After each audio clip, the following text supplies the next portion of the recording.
আজকে আমরা পালং পনির করবো। 2 প্যাকেট আমাদের আমুল পনির আছে, একটু ঘরের তৈরি ছানা আছে, টক দই, পালং শাক সেদ্ধ করা, জিরের গুঁড়ো, 4 মগজ, কাঁচা লঙ্কা, ধনে পাতার ডাঁটা, নুন, কিছুটা আদা কুচি, 1 কুচি বড় এলাচ আর একটু জয়িত্রী। এই দিয়ে আমরা একটা পেস্ট তৈরি করব।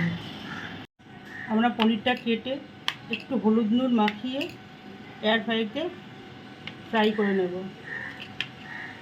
দিলাম 1 চিমটে হলুদ গুঁড়ো দিলাম, 1/2 চামচ নুন দিলাম, দিয়ে পনিরটাকে আমরা একটুখানি মাখবো। মাখিয়ে নিচ্ছি, রিফাইনটা একটু মাখিয়ে নিলাম, দিয়ে দিচ্ছি।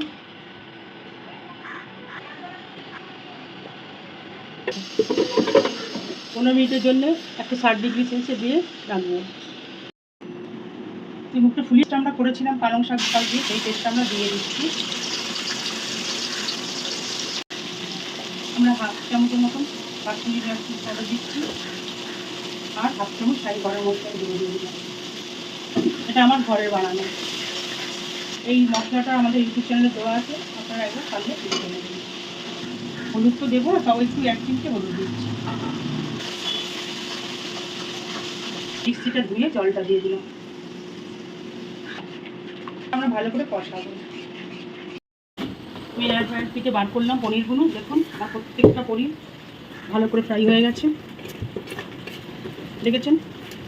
একদম 15 মিনিট টাইম দিয়েছিলাম 60 ডিগ্রি সেলসিয়াসে। দেখুন পুরো সফট হয়ে গেছে। এবার এটাকে আমি দিয়ে দেবো। এবার আমি একটু ঘি দিলাম, অল্প একটু।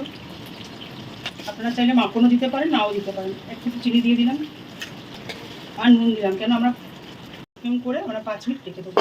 আমাদের পালং পনির হয়ে গেছে। এবার আমরা একটুখানি ক্রিম দিয়ে বললাম, ক্রিম দিয়ে দিলাম। কিছু দিনে বানাবেন, এতে কোনো পেঁয়াজ রসুন কিছু নেই, এতে আমাদের মোমো তৈরি হয়ে গেছে পালং পনির।